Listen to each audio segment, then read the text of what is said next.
Le Parti socialiste en léger recul, le MR qui progresse quelque peu, ce sont les tendances du grand baromètre RTL Ipsos le soir qui entérinent l'émergence des partis extrêmes comme le PTB+, et le Parti populaire.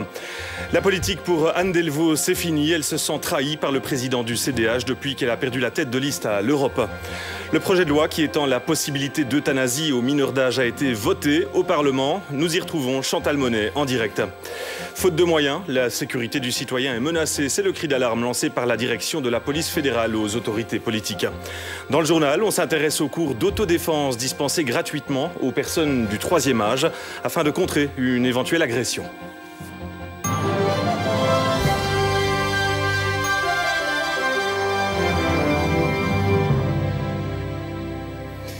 Mesdames, Messieurs, bonsoir. Avant de développer ces titres, l'homme fort de la NVA et bourgmestre d'Anvers est à nouveau hospitalisé. Bart De Wever souffre d'une infection virale. Sébastien Rosenfeld, bonsoir. Vous êtes à Anvers. Bart De Wever y est hospitalisé depuis lundi. Cela fait plusieurs heures maintenant que Bart De Wever n'est plus aux soins intensifs, mais dans une chambre classique de l'hôpital Sint-Augustinus de Wilrijk, près d'Anvers. Son état de santé semble s'améliorer après de fortes inquiétudes suite à son admission en urgence lundi matin. Une hospitalisation due à une infection qui a touché le foie, les poumons et le cœur. Une infection qui est due à l'extension, selon les médecins, d'un virus qui a touché une membrane entourant le cœur de Bart De Wever. Et ce n'est pas la première fois que celui-ci se retrouve aux soins intensifs. En novembre dernier, déjà, suite à un malaise au Parlement flamand, il se trouvait dans cet hôpital. Il y a 2 semaines déjà, sa famille s'inquiétait d'un certain nombre de signes inquiétants compte tenu de son état de santé. Et puis cette brusque dégradation ce week-end. Alors il faut désormais organiser les activités dont était chargé Bart De Wever. Je vous propose d'écouter à ce propos le vice-président de la NVA, Ben Witz. Dès demain, il sera momentanément remplacé à son poste de bourgmestre d'Anvers. Mais il devrait pouvoir se rétablir rapidement. Ce n'est pas la première fois qu'il est hospitalisé. La dernière infection n'a pas été traitée complètement et s'est à nouveau manifestée. Il est donc à nouveau en congé de maladie. Sébastien Rosenfeld, on vous retrouve en direct. Sait-on quand Bart De Wever va pouvoir quitter l'hôpital ? Il est encore très difficile, Michel, de savoir quand Bart De Wever quittera l'hôpital. Sa femme lui a rendu visite cet après-midi, mais selon les dernières informations, si tout va bien, le président de la NVA pourrait sortir ce week-end. Merci à vous, Sébastien, pour ces précisions en direct depuis l'hôpital anversois où se trouve Bart De Wever. Demain, nous serons à 100 jours des élections du 25 mai, à l'approche de cette échéance importante. Quelle est la santé des partis politiques? Autrement dit, quelles sont vos intentions de vote? C'est l'un des enseignements majeurs du grand baromètre RTL Ipsos le soir. Le PS est en léger recul, tandis que le MR progresse quelque peu. Les petits partis des extrêmes, PTB+, et Parti populaire gagnent des points. On voit cela avec Frédéric Delfosse. L'hiver aura été venteux et pour certaines formations politiques, les rafales ont emporté des intentions de vote. En Wallonie, le parti d'Elio Di Rupo reste sur la première marche. Mais le Parti socialiste se tasse encore un peu depuis l'automne, à 28,4%. En deuxième position, le mouvement réformateur, un MR qui gagne quelques points et est cité aujourd'hui par près d'1 Wallon sur 4. Les humanistes arrivent 3e, moins 1,5%, statu quo pour Écolo.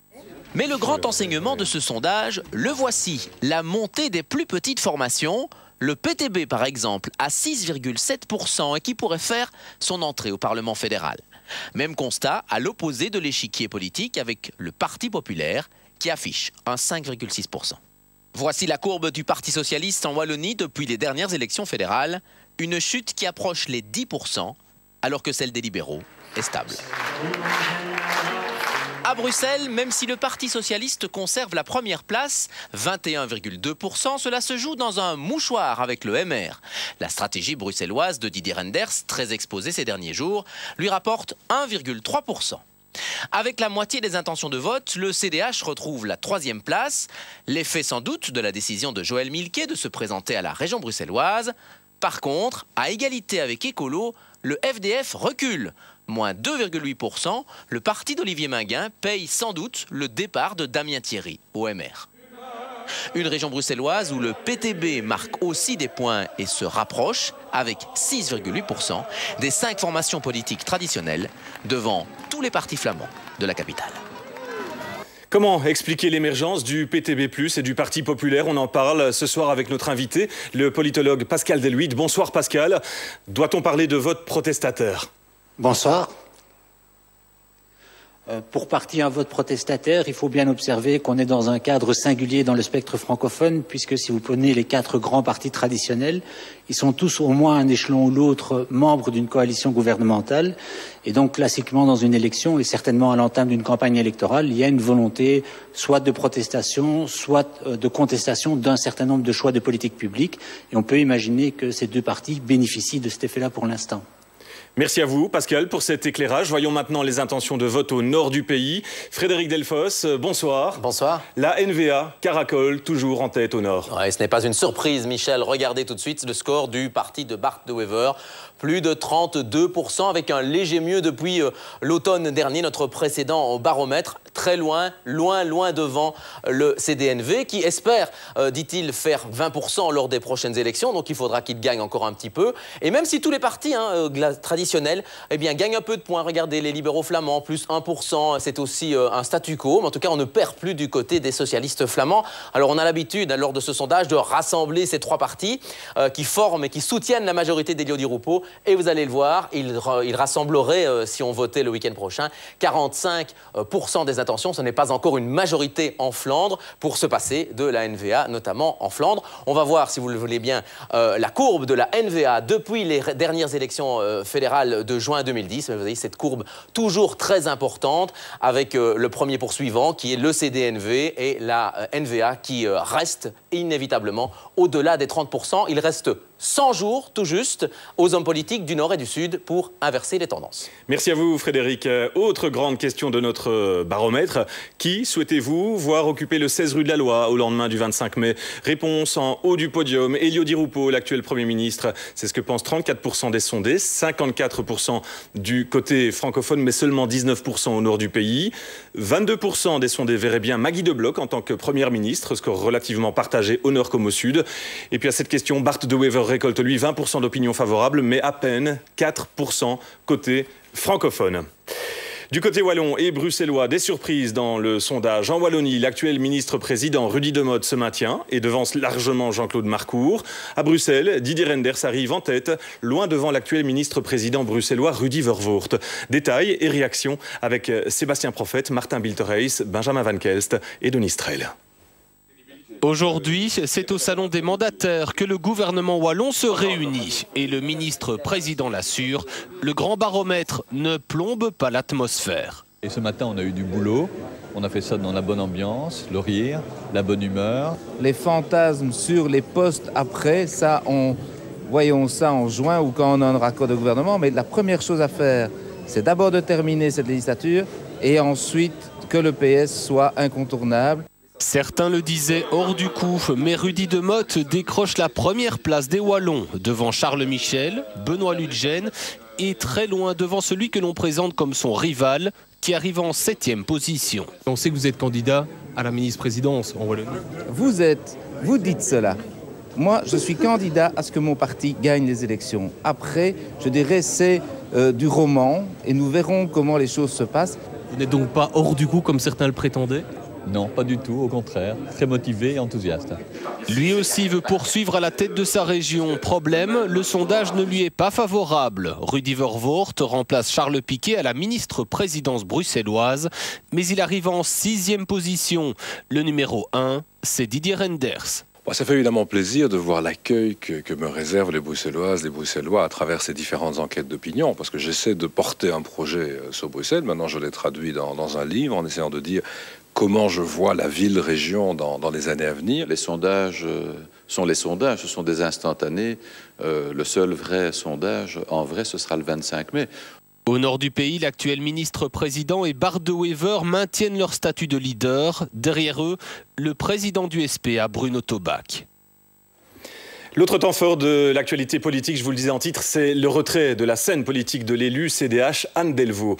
L'eurodéputée CDH exigeait être tête de liste à l'Europe, mais son parti en a décidé autrement. Elle se sent trahie et a des mots très durs pour l'actuel président Benoît Lutgen. Loïc Parmentier, Catalina Jacob. Tout ça, c'est mon soutien. Ça, c'est un CDH. Il y a un autre CDH, celui de l'appareil. Celui-là, pour moi, n'est pas humaniste.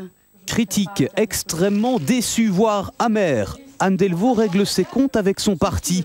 La députée européenne CDH ne se présentera plus aux prochaines élections, excepté un mandat de conseillère communale. Pour elle, la politique, c'est fini. J'ai décidé de quitter cette politique-là. Je me sens trahie, oui. Je n'ai pas démérité. Je n'ai pas démérité à l'Europe, je n'ai pas démérité à Liège. J'étais sur toutes les listes, moi. J'ai tout fait. Et donc, je ne comprends pas très bien, mais voilà. Finalement, je prends la décision comme une bonne chose, parce que je rebondirai, ça je le sais. Une fin dans la douleur, tout le contraire des débuts en fanfare. Bienvenue, on est super heureux. Avril 2007, Joëlle Milquet, à l'époque présidente du CDH, réalise un très joli coup politique. Débaucher la présentatrice du JT, du service public, dans la catégorie attrape-voix, c'est une réussite. Mais le temps passe, la présidence du CDH change, et pour Anne Delvaux, l'humanisme aussi. Les propos de Anne Delvaux ne sont pas crédibles. Si je l'avais désigné tête de liste à l'Europe, elle aurait trouvé que le CDH était le parti le plus formidable au monde. Elle dit maintenant qu'on ne sommes pas humanistes, et que nous ne sommes pas corrects, etc., et que ça ne lui convient pas, et qu'elle ne se retrouve pas dans le CDH. Ce n'est pas crédible. Le président du CDH botte en touche. Quant à Anne Delvaux, elle quitte aujourd'hui la politique avec un goût d'amertume. Et notez qu'Anne Delvaux sera l'invitée de Bel RTL demain dès 7h50. Elle répondra aux questions de Fabrice Grosfilet. C'était attendu, le très controversé projet de loi sur l'élargissement de l'euthanasie aux mineurs d'âge a été voté en fin d'après-midi à la Chambre des représentants par 86 voix pour, 44 voix contre et 12 abstentions. Le vote est survenu après d'âpres débats qui ont débuté hier. On se souvient que plusieurs collectifs, dont un groupement de pédiatres, avaient demandé le report de ce vote à la prochaine législature. Chantal Monet, bonsoir, on vous retrouve en direct du Parlement. Chantal, c'est finalement un vote sans véritable surprise. La seule surprise, finalement, ce fut ce bande d'assassins qui a surgi de la tribune du public juste au moment du vote. Sinon, tout s'est déroulé comme convenu, c'est-à-dire que ce n'était pas un vote majorité contre opposition, puisque deux partis de la majorité gouvernementale, CDH et CDNV, ont voté contre cette loi, estimant que le débat n'était pas mûr et que la loi n'était pas sûre. C'est donc l'opposition, Écolo, Groen, NVA, qui a apporté ses voix aux libéraux et aux socialistes pour faire passer cette loi, même si dans plusieurs partis, eh bien, certains députés n'ont pas suivi la position de leur formation politique, puisque en matière de débat éthique, eh bien, chacun est libre de voter en âme et conscience. Un débat qui, en tout cas, a suscité l'intérêt de nombreux médias étrangers. Il y avait les Russes, les Ukrainiens, les Tchèques, les Japonais, les Australiens, BBC, CNN, Al Jazeera, bref, beaucoup de monde. Et puis un débat qui a été suivi discrètement depuis la tribune par Philippe Mahou, le sénateur socialiste, père de la loi sur l'euthanasie. Je vous propose d'entendre sa réaction recueillie à chaud juste après le vote. Je vais vous dire deux choses. La première, lutter contre la maladie. Vraiment, par tous les moyens. Essayer de sauver les enfants qui sont malades. Et la deuxième, quand vraiment on a échoué, eh bien, considérer qu'on doit les accompagner jusqu'au bout. Et je pense que le vote qui vient d'être émis maintenant par la Chambre va le permettre. Et donc c'est à la fois un sentiment de gravité, un sentiment d'espoir aussi, et je dirais peut-être le fait que ce long parcours réfléchi par rapport à ce projet de loi aboutit de manière positive. Voilà pour cette première réaction à ce vote à la Chambre. Merci à vous, Chantal Monet. Vous étiez en direct du Parlement. La Belgique a bien résisté à la crise économique, mais son modèle social est en danger. C'est ce qui ressort du rapport annuel de la Banque nationale. Selon le gouverneur de la Banque nationale, Luc Koen, il faut absolument améliorer notre productivité. On l'écoute. Au niveau privé, là, nous nous situons pas trop mal. C'est surtout dans la partie financée par le secteur public où on est clairement moins bon que les pays limitrophes. Mais c'est aussi en matière d'entrepreneuriat, en matière d'infrastructure, en matière de formation, qu'il y a quand même encore beaucoup de choses à faire pour un peu améliorer la productivité de l'économie. Et à propos de moyens, la police fédérale manque de finances. La direction de la police tire la sonnette d'alarme dans une lettre ouverte envoyée au ministre de l'Intérieur et de la Justice. Les mesures d'économie mises en place seraient dangereuses et la sécurité du citoyen serait mise en péril. Martin Vachieri, Didier Clipin. Des véhicules blindés coincés au garage, des ordinateurs en panne ou des uniformes à partager entre officiers.